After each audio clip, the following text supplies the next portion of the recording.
राम कृष्ण हरी राम कृष्ण हरी राम कृष्ण हरी। हरिपाठ कीर्ती मुखे गाय, पवित्रची होय देह त्याचा। तपाचे सामर्थ्ये तपिन्नला अमूप, चिरंजीव कल्प वैकुंठी नांदे। मातृपितृ भ्राता सगोत्र अपार, चतुर्भुज नर होऊन ठिले। ज्ञान गूढ गम्य ज्ञान देवा लाधले, निवृत्तीने दिले माझ्या हाती। महाराज हरिपाठ म्हणजे काय, यातला हा 17वा अभंग आपण घेतोय। हरिपाठातला 17वा अभंग याची सुरुवात जरी इतकी सोपी असली तरी या हरिपाठाच्या या अभंगामध्ये एक अस्पष्ट अशी रेषा आहे। तुमच्यातल्या आणि परमार्थातल्या दोन विचारांची ही अस्पष्ट एक रेषा इथे आहे। हरिपाठ कीर्ती मुखे गाय, पहिला शब्द आहे हरिपाठ, दुसरा कीर्ती मुखे गाय। सामान्य अर्थ हरिपाठ कीर्ती मुखे गाय, जो हरिपाठाची कीर्ती आपल्या मुखाने गातो तो। पवित्रची होय देह त्याचा, त्याचा जो हरिपाठाची कीर्ती आपल्या मुखाने गातो त्याचा देह पवित्र होणार आहे किंवा होईल, अशी या ओवीची साधी सोपी बाळबोध अर्थाची एक विचारधारा म्हणू किंवा व्याख्या म्हणू। हे इतकं महाराज सोपं नाही आहे। याच्यामध्ये जे आपण अर्थ लावतो ना, ते अर्थ माऊलींच्या शब्दांचे असलेले अर्थ, मागचा जो असलेला भावार्थ आणि गूढ गम्य म्हणजे अगम्य असलेला अर्थ, हे तिन्ही भाग वेगवेगळे आहेत। हरिपाठ कीर्ती मुखे गाय याच्यामध्ये जर वेगळा भाग करायचा झाला, हरिपाठ कीर्ती मुखे गाय, मुखे गाय बोलणार नाही, सांगणार नाही, कीर्ती मुखे। हरिपाठाला कीर्ती शब्द जोडला तर हरिपाठाची कीर्ती होते, आणि मुखाला जर कीर्ती शब्द जोडला, कीर्ती मुखे म्हटलं। आता कीर्ती मुखे म्हणजे काय, ज्या मुखातून ज्या तोंडातून सतत हरिनामाचं नामस्मरण केलं जातं, कीर्ती मुखे गाय। ज्याच्या मुखातून सतत हरीची कीर्ती होते, हरीच्या बद्दलची प्रशंसा होते, हरीची भक्ती होते, भगवंताची भक्ती ज्याच्या मुखातून सतत ओसंडून वाहते, कीर्ती मुखे गाय।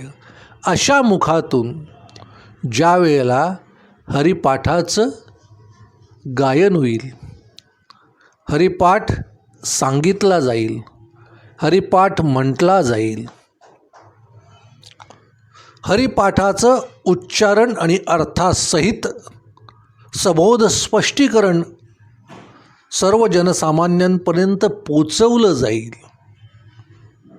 त्या हरिपाठ कीर्ती मुखे गाय ज्या देहातल्या मुखातून हा हरिपाठ त्याची कीर्ती या मुखातून गायली जाईल, पवित्र होय देह त्याचा।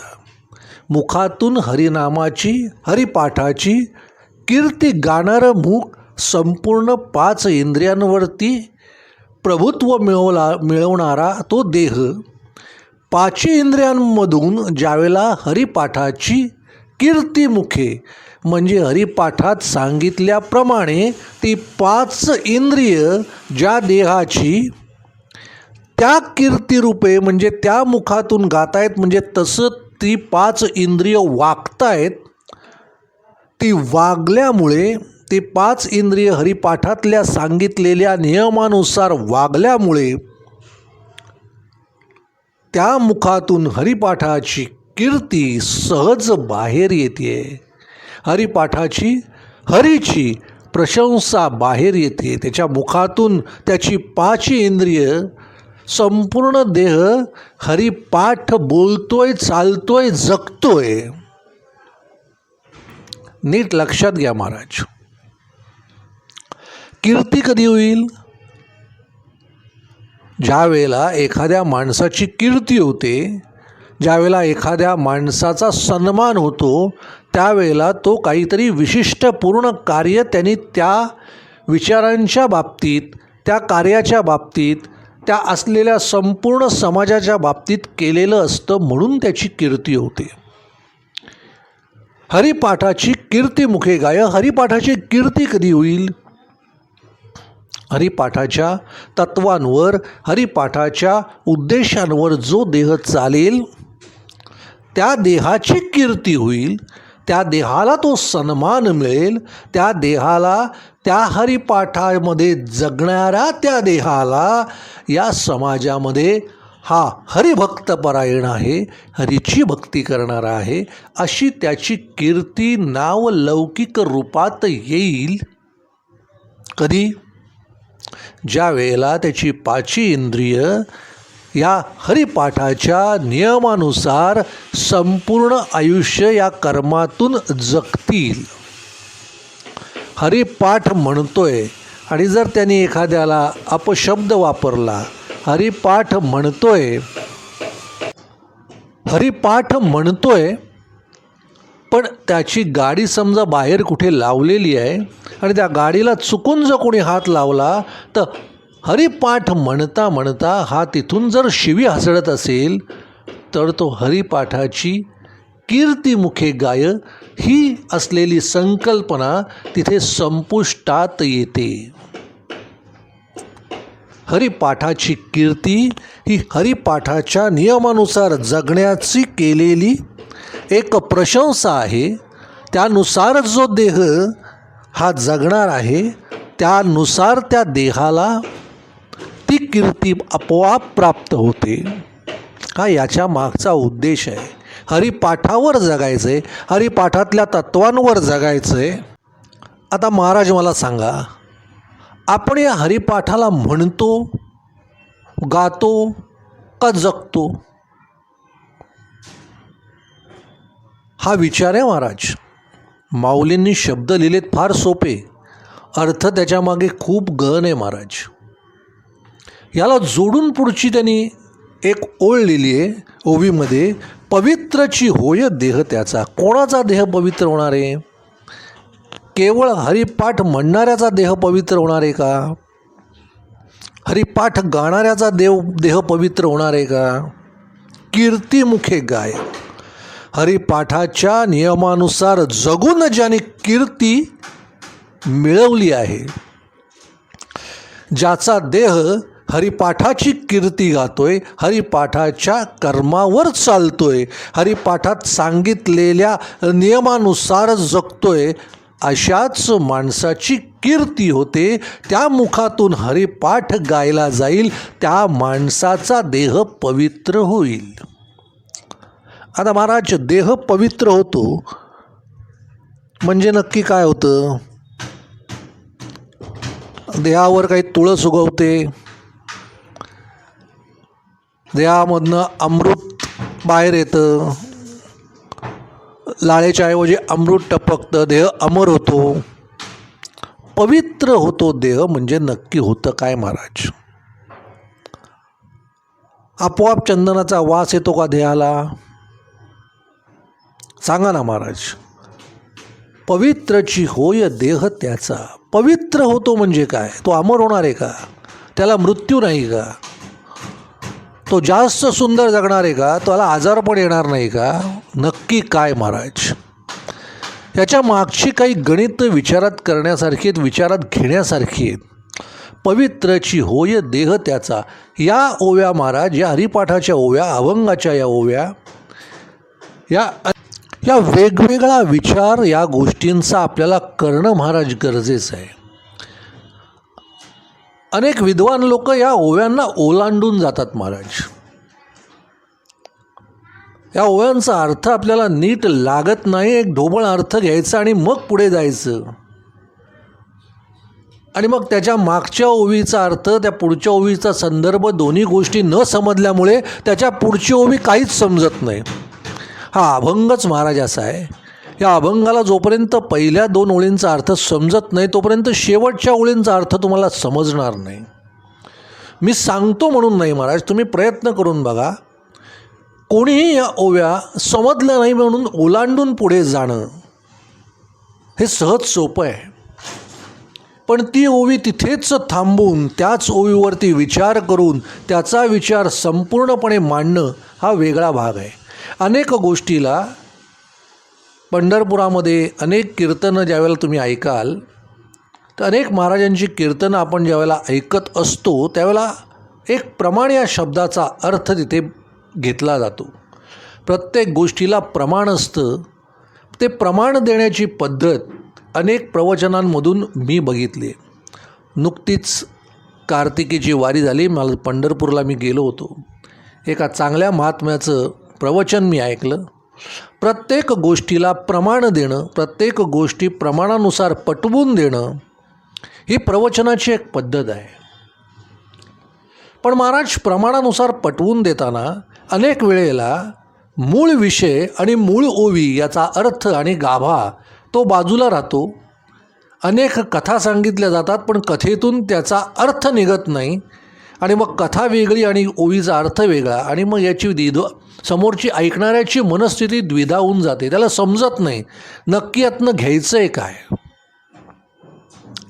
महाराज पवित्रची होय देह त्याचा या शब्दाचा अर्थ असा आहे, एकदा का तुम्ही हरिपाठाची कीर्ती तुमच्या देहाने अंगीकारली, तुमच्या मुखातून ती कीर्ती आली, तुमच्या मुखातून तो हरिपाठाचा सन्मान तुम्ही गायला लागलात, तो कधी गाल ज्यावेळेला तुमची 5 इंद्रिय या हरिपाठाच्या तत्वांवर चालतील, त्यावेळेला तुमच्या मुखातून हरिपाठाची कीर्ती बाहेर येईल.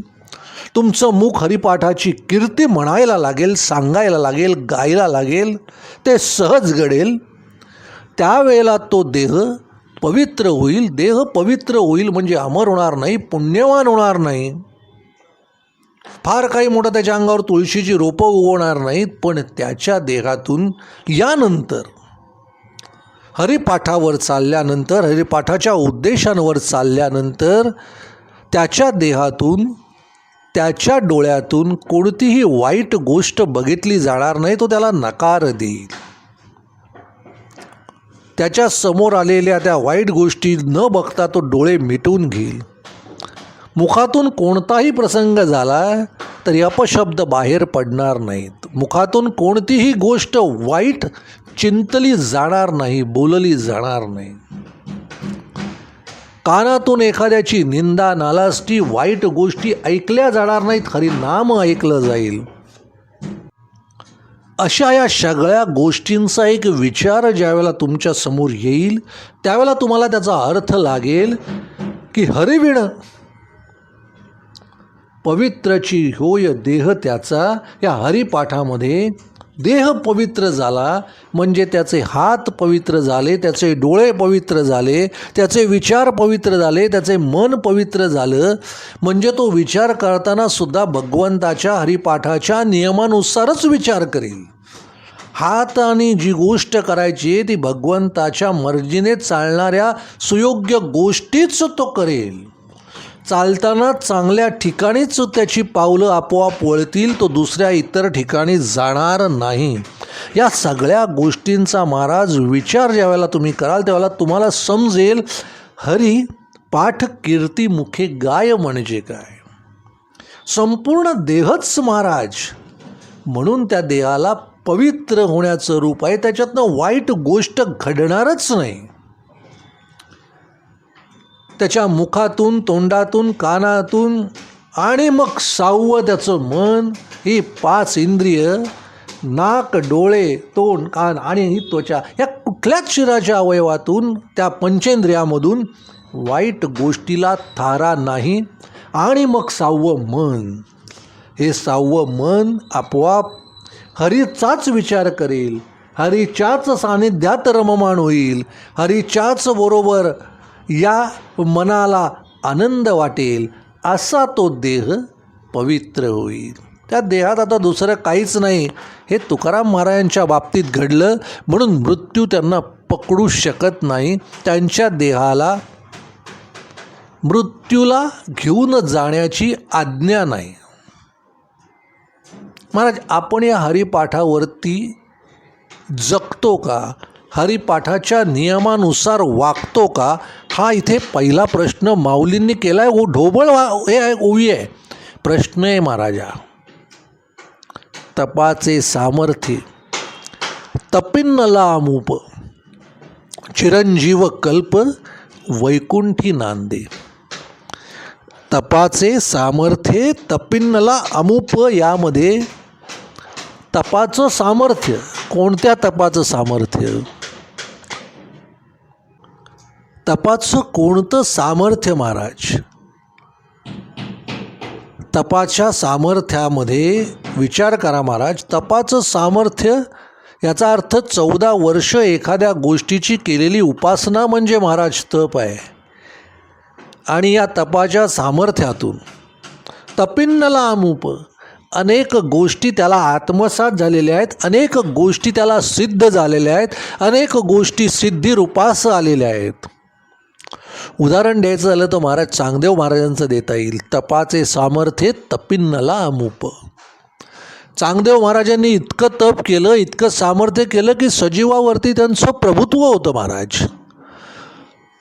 कोणत्याही सजीवावरती ते आपलं प्रभुत्व सिद्ध करू शकत होते. तो सजीव त्यांना वश होत होता. मग तो कुठलाही प्राणी असू दे, म्हणून ते वाघावरती बसून माऊलींच्या दर्शनासाठी माऊलींना भेटायला आले होते महाराज. प्रत्येक सजीवावरती अफाट प्रभुत्व असलेली ती सिद्धी चांगदेव महाराजांना महाराज प्राप्त होती. हे यात तपिन्नला अमूप या शब्दाचा अर्थ आहे महाराज. ओलांडून जाऊ नका, ही ओवी याचा अर्थ ओलांडून जाऊ नका. अशा तपाच्या सामर्थ्याने, अशा अफाट सिद्धीच्या जोरावर एखाद्या भगवंताच्या, मग तो कोणत्याही रूपाचा असू दे, 14 वर्ष तप करून ज्यावेळेला तुम्ही सिद्धी प्राप्त करता, मग ती चांगदेव महाराजांची असेल, अघोरी तपाची असेल, रावणाची असेल, किंवा आत्ताच्या काळामध्ये शिक्षण घेऊन अमाप डिग्र्या मिळवलेल्या असतील, अनेक वेगवेगळ्या शाखेचं ज्ञान प्राप्त केलेलं असेल, असा तो तपाचे सामर्थ्य तपिन्नला अमूप. खूप भयानक शिक्षण त्याचं झालेलं आहे, अतिशिक्षण झालेलं आहे, अतिसिद्धी प्राप्त झालेलं आहे. रावणाला सगळ्या सिद्धी प्राप्त आहेत. रावणाने सगळे ग्रह पायाखाली बांधून ठेवलेले आहेत. अशी सगळी माणसं जी तपाच्या सामर्थ्याने तपिन्नला अमूप भरपूर सिद्ध्या प्राप्त करून जी या पृथ्वी तलावर आलेली आहेत, परंतु ती चिरंजीव ठरलेली नाहीत, अमर झालेली नाहीत. तुम्हाला अनेक जण प्रश्न विचारतील महाराज, देव ही संकल्पना खोडून काढण्यासाठी अनेक विद्वान तुमच्या समोर येतील. हे तपिन्नला अमूप. देव नाहीच, भगवंत नाहीच. तुम्ही जे सांगताय हे असं ब्रह्मज्ञान अस्तित्वातच नाही. हे ब्रह्म अस्तित्वातच नाही. तुम्ही सांगताय ते सगळं थोटांड आहे. हे सगळं तुम्ही सांगताय हे सगळं खोटं आहे. असं घेऊन जगणारे हे तपिन्नला अमूप असे महाभाग तुम्हाला या आजूबाजूला या समाजामध्ये तुम्हाला निश्चित बघायला मिळतील. चिरंजीव कल्प वैकुंठी नांदे. पण चिरंजीव असणारा तो, इथे कल्प म्हटलंय. तपामुळे तुम्हाला सिद्धी प्राप्त होतील. अनेक सिद्धी तुम्ही प्राप्त करून घेऊ शकता. पण तुम्हाला जर या सृष्टीमध्ये चिरंजीव व्हायचं असेल तर ते चिरंजीव असलेलं कल्प, ती सिद्धी, तो संकल्प, हा कल्प शब्द लिहिला आहे तो संकल्प या शब्दावर आधारित आहे.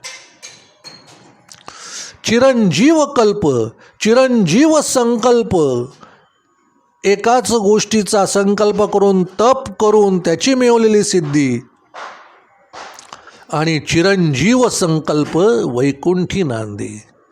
महाराज, हा चिरंजीव संकल्प आहे ना, हा नामस्मरणाचा आहे. तुम्ही किती मनापासून नामस्मरण करताय यावर या देहाचा असलेला चिरंजीवपणा, हा या देहाचा असलेला उत्तम व्यवहाराचा संकल्प, हा तुमच्या या संपूर्ण विचारांच्या मागे असलेल्या हरीचा असलेला संकल्प. महाराज, विचार करा, सगळ्या गोष्टी फिरून फिरून कशा गोल आहेत त्या बघा. असा संकल्प हा वैकुंठी नांदतो. म्हणजे हरिपाठ हा सातत्याने समजून उमजून तिची कीर्ती जो देह गातोय, हा पवित्र देह हा ज्या वेळेला असं सामर्थ्य प्राप्त करतो, असं चिरंजीव असा हा संकल्प मांडतो, त्यावेळेला तो देह वैकुंठी नांदे. म्हणून तुकाराम महाराज सदैव वैकुंठाला गेलेत.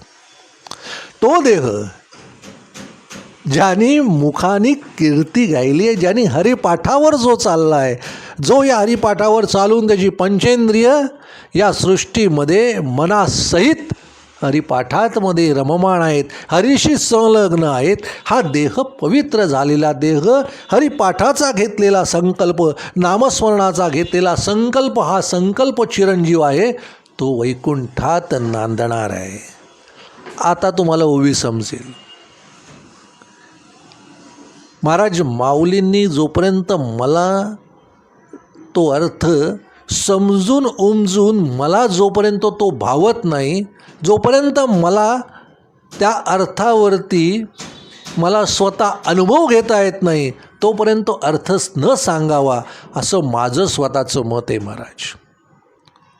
म्हणून थोडा मला प्रत्येक प्रवचनामध्ये काही काळ माझा जातो, काही गोष्टी मला सांगायला काही थोडा उशीर होतो, कारण तो अनुभव घेतल्याशिवाय, त्याचा विचार संपूर्ण आल्याशिवाय, माऊलींनी त्याला मान्यता दिल्याशिवाय तुमच्यापुढे मांडणं हे योग्य नाही. केवळ मला कळतंय असं म्हणून जर तुम्हाला मी सांगितलं तर ते तुमच्या त्या मनामध्ये, हरीच्या त्या मुखामध्ये, हरीच्या कीर्ती असलेल्या त्या देहामध्ये, पवित्र देहामध्ये चिरंजीव संकल्प तुमच्यापर्यंत तो मी पोचवू शकणार नाही. म्हणून प्रत्येक गोष्ट विचारपूर्वक समजून ती अनुभवून मग तुमच्यापुढे मांडण्याचा माझा महाराज प्रयत्न असतो. मातृ पितृ भ्राता सगोत्र अपार चतुर्भुज नर होऊन ठेले. महाराज, आपल्याला पवित्र संकल्प, चिरंजीव संकल्प या गोष्टीचं उदाहरण महाराज तुम्हाला देण्यासाठी तुम्हाला गंगोत्रीवरून पाणी आणावं लागेल, गंगेचं. यमुनोत्रीवरून तुम्हाला पाणी आणावं लागेल महाराज. ते पाणी जर तुम्ही आणून जर तुमच्या घरात ठेवलं तर तुम्हाला समजेल त्या पाण्याला कधीही शेवाळ येत नाही, कधी त्या पाण्याला बुरशी येत नाही. हजारो वर्ष ते पाणी नितळ स्वच्छ काचेसारखं राहतं. पण ते पाणी तुम्हाला गंगोत्रीवरून आणावं लागेल महाराज. गंगेचा उगम आहे, यमुनोत्रीचा उगम आहे. त्या पाण्याचं मी स्वतः प्रत्यक्ष जाऊन ते पाणी घेऊन आलेलो आहे महाराज. ते पाणी तुम्ही ठेवा, त्या पाण्याला कधीही कितीही वर्ष, हजारो वर्ष ठेवलीत तरी शेवाळ येत नाही. त्याचप्रमाणे तुमचा देह हा चिरंजीव संकल्प जर त्यांनी हरिपाठाची कीर्ती मुखे गाऊन जर केला, त्याचा पवित्र त्या गंगेच्या पाण्यासारखा इतका शुद्ध होईल. त्याला म्हणतात पवित्र, म्हणून गंगेचं पाणी पवित्र आहे. त्याला कधीही शेवाळ येत नाही. त्याप्रमाणे तुमच्या मनाला कधीही या विषयांचं शेवाळ येणार नाही. कधीही तुमच्या मनाला या विषयांची बुरशी येणार नाही. कधीही तुमचं मन अजिबात गढूळ होणार नाही. ते गंगेचं पाणी, ते नितळ मन, जसं गंगेचं पाणी तसं गंगेसारखं पाण्यासारखं तुमचं नितळ मन, म्हणून तो देह पवित्र. असाच देह पवित्र जो नितळ आहे, गंगेच्या पाण्यासारखा शुद्ध आहे, ज्याला या विषयाची कधीही बाधा नाही, ज्याला मनाला कधीही या विषयाची बुरशी नाही, कोणत्याही गोष्टीने त्याचं मन या वाईट गोष्टींकडे प्रवृत्त होत नाही, तो देह पवित्र, गंगेच्या पाण्यासारखा नितळ वर्षानुवर्ष. म्हणून तो देह चिरंजीव संकल्प हा वैकुंठी नांदे. असा देह तुकाराम महाराजांचा. महाराज त्याला कोणत्याही प्रकारची वेदना नाही, त्याला कोणत्याही प्रकारची बुरशी नाही, त्याला कोणत्याही प्रकारचा गढूळपणा नाही. तो देह चिरंजीव सदेह वैकुंठाला जाणार. मग असा जर देह तुमचा जर होणार असेल महाराज, तर त्याला आजार पण येईल कुठून महाराज? मनच नितळ आणि स्वच्छ आहे महाराज, त्याच्यात कुठलाच रोग जन्मालाच येऊ शकत नाही. तर तो वाढेल कसा, फोफावेल कसा, आणि तुम्हाला त्रास देईल कसा? मातृपितृ भाता सगोत्र अपार, चतुर्भुज नर होऊन ठेले. हा इथपर्यंत तुम्हाला आणून ठेवलंय चिरंजीव संकल्पापर्यंत. पण या संकल्पापर्यंत येण्याच्या आधी तुम्हाला माता आहे, पिता आहे, भाऊ आहे, तुमचे नातेवाईक आहेत, सगोत्र अपार, हजारो नातेवाईक तुमच्याबरोबर या समाजामध्ये जगतायत. समाजातले मित्रमंडळी आहेत. चतुर्भुज म्हणजे तुमचं त्यानंतर लग्नही झालं आहे, त्याच्यावर तुमची बायको घेऊन अजून नातेवाईक तुमच्याबरोबर आलेले आहेत. असं तुमच्या समाजामध्ये हे जीवन आहे, तुम्ही जगताय. ज्ञान गूढगम्य ज्ञानदेवा लाधले. इथे लाधले हा जो शब्द आहे ना महाराज, हा लाधले हा शब्द लाभले आणि साधले यांचा जोड शब्द आहे. बघा महाराज, एक एक गोष्ट पुढे पुढे जाईल त्यावेळेला तुम्हाला समजेल. आपल्याला जे जे पाहिजे ते आपण या नातेवाईकांच्या संबंधातनं प्राप्त करण्याचा प्रयत्न करतो. या नातेवाईकांमध्ये वाहवामी म्हणून आपण गाडी, बंगला, घोडे सगळ्या गोष्टी घेतो. आपलं कौतुक व्हावं म्हणून अशा गोष्टी करतो की नातेवाईकांमध्ये आपल्याला एक सन्मान मिळावा. ज्ञान गूढ गम्य, असं ज्ञान जे गूढ आहे, असं गम्य आहे, जो ह्याच्यात अडकलेला नाही, तो म्हणजे प्रत्यक्ष ज्ञानदेव महाराज. म्हणजे ज्ञानदेवा लाधले लाभले, निवृत्तीने दिले माझ्या हाती. असा हा ज्ञानाचा ठेवा. माऊली म्हणतात मला लाभला, मी साध्य केला. कोणामुळे? निवृत्तीने दिले माझ्या हाती. म्हणजे निवृत्ती म्हणजे त्यांचे मोठे बंधू, म्हणजे निवृत्ती. नाथ म्हणजे माऊलींचे गुरु, हा झाला ढोबळ अर्थ. आणि ज्ञान गूढगम्य ज्ञानदेवा लाधले. का लाभलं ज्ञानदेवाला ज्ञान? हे गूढगम्य जे ज्ञान आहे, या भगवंताचं हे जे ब्रह्मज्ञान आहे, ते ज्ञानदेवांना का लाभलं? का तर निवृत्तीने. विरक्ती, कशाची विरक्ती? मातृपितृ भ्राता सगोत्र अपार, चतुर्भुज नर होऊन ठेले. या सगळ्या गोष्टीतनं ज्यावेळेला मी विरक्ती घेतली, या सगळ्या गोष्टीतून ज्यावेळेला माझं मन विरक्त झालं, निवृत्तीने. इथे निवृत्ती शब्द हा या सगळ्या समाजातल्या, या सगळ्या नातेवाईकांमधल्या, या सगळ्या सगोत्रांमधल्या, या सगळ्या विश्वातल्या, या सगळ्या माझ्या मी म्हणणाऱ्या या सगळ्या गोष्टीतून मी ज्यावेळेला निवृत्ती घेतली, अशा निवृत्तीमुळे, अशा विरक्तीमुळे, इथे निवृत्ती 2 प्रकारे शब्द वापरला आहे महाराज माऊलींनी.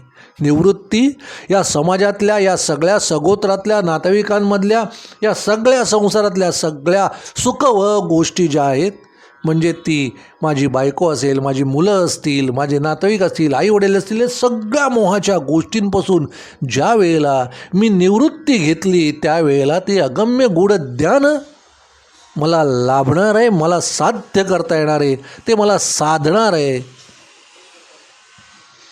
त्यासाठी मला निवृत्ती म्हणजे त्यातून मला विरक्ती आली पाहिजे. त्यातून मी केवळ कर्मबंधाच्या पुरता मर्यादित असलो पाहिजे. कर्मासाठीच म्हणून केवळ मी या सगोत्रांमध्ये गेलो पाहिजे. माझं कर्म झालं की तिथून कोणत्याही फळाची अपेक्षा न करता हरिनामामध्ये, हरिपाठामध्ये माझा हा देह, हरिपाठाची कीर्ती गात हा माझा देह पवित्र व्हायला हवा.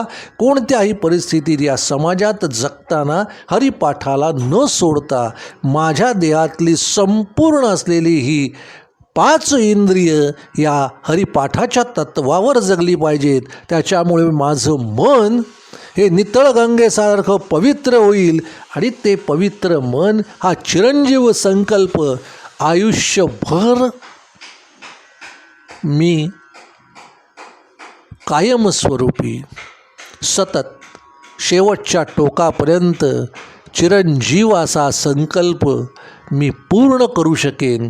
हा हरिपाठामध्ये दिलेला हा उत्तम असा ठेवा आहे महाराज. हा अभंग खूप सुंदर आहे.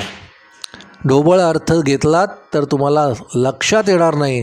बरेच लोक हा अभंग सहज उलटून जातात. तपिन्नला अमुप, अनेक गोष्टी मला समजल्या म्हणून समजून हे नाही समजत टाळून ओलांडून पुढे जातात. अर्थ नाही लागणार महाराज. अर्थाशिवाय हरिपाठ म्हणजे अत्यंत, म्हणजे आपल्याला एखादं फळ जर हवं आहे तर फळाचं आपल्याला ज्ञान आहे. पेरू आहे तर पेरू ज्यावेळेला आपण म्हणतो की हा पेरू आहे, डोळ्यांनी दिसतोय पेरू आहे, कापतोय, फोडी करतोय, खातोय, चव घेतोय, पेरू आहे. डोळे मिटल्यानंतर फोड खाल्ली तरी कळतं पेरू आहे, कारण चव घेतलेली आहे. फोड घेतली कळतं सफरचंद आहे. जिभेने कळतं हे अमुक फळ आहे, डोळ्यांनी कळतं हे अमुक फळ आहे. चव, डोळ्यांचं दर्शन, आकार या सगळ्या गोष्टींनी ते फळ आहे हे ज्ञात होतं. ज्ञात होतं म्हणून विचार करतो आणि विचार करून आपण ती गोष्ट मुखातून देहामध्ये घेतो, शरीरातून ती आतमध्ये घेतो. ही खाण्यासाठी योग्य आहे, देहासाठी योग्य आहे, आपल्याला ही खाल्ली पाहिजे, सुदृढता शरीरासाठी राखण्यासाठी हा फलाहार हे घेतला पाहिजे. प्रत्येक फळाचा विशिष्ट आकार, रंग, रूप हे आपण डोळ्यांनी, चवीने, हाताने, स्पर्शाने, पंचेंद्रियांनी अनुभवतो. महाराज, ब्रह्म कुठे दिसतं? मग जर ब्रह्म दिसत नसेल, जर हरी दिसत नसेल, भगवंत दिसत नसेल, तर महाराज तो तुम्ही अनुभवणार कसा? जो दिसत नाही, ज्याचा आकार नाही, ज्याची चव नाही, ज्याचा गंध नाही, ज्याचा अनुभव नाही, त्याचं अस्तित्व तुम्ही स्वीकारणार कसं? म्हणून तपिन्नला अमुप, जे या गोष्टींमध्ये विचार करतात, जे महाभाग तुम्हाला विचारतात, त्यांचा तो रोख, त्यांचा तो विचार हा त्यांच्या जागी योग्य आहे. कारण हरीचा, भगवंताचा अनुभव त्यांनी घेतलेलाच नाही ना महाराज. ज्या गोष्टीचा अनुभवच नाही, ज्या गोष्टीचा अनुभव ते घेऊच शकत नाही, अशा देहाला तो ज्ञात नसलेला विचार, ते विचार त्याच्यावर करतीलच कसा? तो विचार त्यांना करता येत नाही, म्हणून त्याचं अस्तित्व ते नाकारतात महाराज. हा त्याच्या मागचा खरा अर्थ आहे. तुम्ही हरीचा जर अनुभव घेतला, तुम्ही जर या देहातून हरीचा असलेला प्रत्यक्ष तुम्ही परिमळ सुगंध जर तुम्हाला आला, जर तुम्हाला भगवंताच्या अस्तित्वाचा जर तुम्हाला स्पर्श झाला, तर तो स्पर्श, तो परिमळ, तो सुवास, तो हरीमध्ये भक्तीमध्ये रममाण होताना केलेल्या मनाचा तो विलास, या सगळ्या गोष्टी तुम्ही अनुभवल्याशिवाय हरी तुम्हाला कळणार नाही आणि हरीचा अनुभव घेतल्याशिवाय तुम्हाला भगवंत आहे हे कळणार नाही, जाणवणार नाही. कारण ज्ञात गोष्टीचाच विचार होतो, अज्ञात गोष्टीचा विचार करण्याची हे माणसाची कुवत नाही. महाराज याच्यावर बोलण्यासारखं बरंच आहे. फार सुंदर प्रवचन चाललंय, अजूनही बोलावं असं वाटतंय महाराज, पण वेळेची मर्यादा पाळतो महाराज. तुर्तास इथेच थांबतो. पुढच्या प्रवचनात नक्की भेटू महाराज.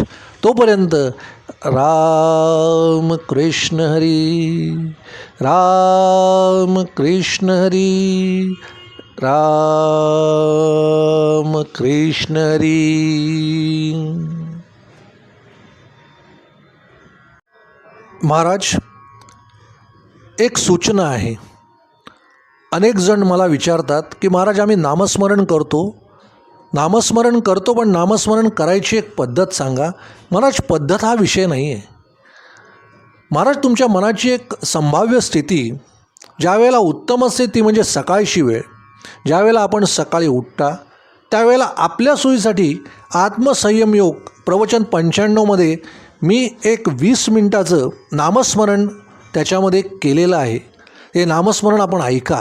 सकाळच्या वेळेला आपण ते लावा आणि त्या नामस्मरणाच्या बरोबर 15-20 मिनटं सुरुवातीला शांतपणे एका ठिकाणी, ज्या ठिकाणी कोणताही आवाज येणार नाही अशा ठिकाणी शक्यतो बसून, डोळे मिटून, ध्यानस्थ बसून सकाळच्या वेळेला हे नामस्मरण ऐका. त्यानुसार तुमचं नामस्मरण करण्याची पद्धत तुम्ही आत्मसात करा आणि त्यानुसार ज्यावेळेला आपण नामस्मरण कराल त्यावेळेला तुम्हाला त्या नामस्मरणाचा एक उत्तम अनुभव होईल आणि तो अनुभव आल्यानंतर तुम्हाला समजेल नामस्मरण कसं असावं, कसं करावं. फक्त जास्त वेळाची एक मर्यादा आहे प्रत्येकाच्या याला, म्हणून ते 15-20 मिनटाचंच केलेलं आहे. तुर्तास सुरुवातीला तेवढंच करा.